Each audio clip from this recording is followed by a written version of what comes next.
Deuteronomy 19. When the Lord your God has cut off the nations whose land the Lord your God is giving you, and you have dispossessed them and settled in their towns and in their houses, you shall set apart 3 cities in the land that the Lord your God is giving you to possess. You shall calculate the distances and divide into 3 regions the land that the Lord your God gives you as a possession, so that any homicide can flee to one of them. Now this is the case of a homicide who might flee there and live, that is, someone who has killed another person unintentionally when the two had not been at enmity before. Suppose someone goes into the forest with another to cut wood, and when one of them swings the axe to cut down a tree, the head slips from the handle and strikes the other person who then dies. The killer may flee to one of these cities and live. But if the distance is too great, the avenger of blood in hot anger might pursue and overtake and put the killer to death, although a death sentence was not deserved, since the two had not been in enmity before. Therefore I command you, you shall set apart 3 cities.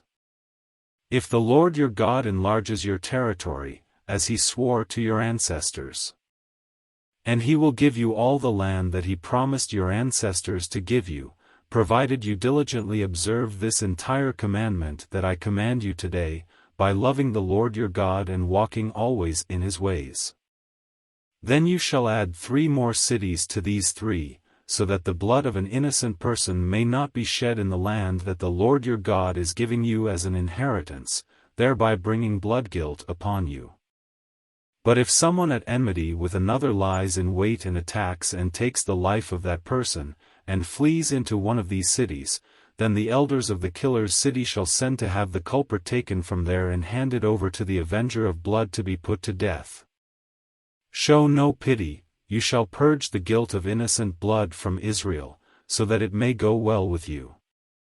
You must not move your neighbor's boundary marker, set up by former generations, on the property that will be allotted to you in the land that the Lord your God is giving you to possess. A single witness shall not suffice to convict a person of any crime or wrongdoing in connection with any offense that may be committed. Only on the evidence of 2 or 3 witnesses shall a charge be sustained. If a malicious witness comes forward to accuse someone of wrongdoing, then both parties to the dispute shall appear before the Lord, before the priests and the judges who are in office in those days, and the judges shall make a thorough inquiry. If the witness is a false witness, having testified falsely against another, then you shall do to the false witness just as the false witness had meant to do to the other. So you shall purge the evil from your midst.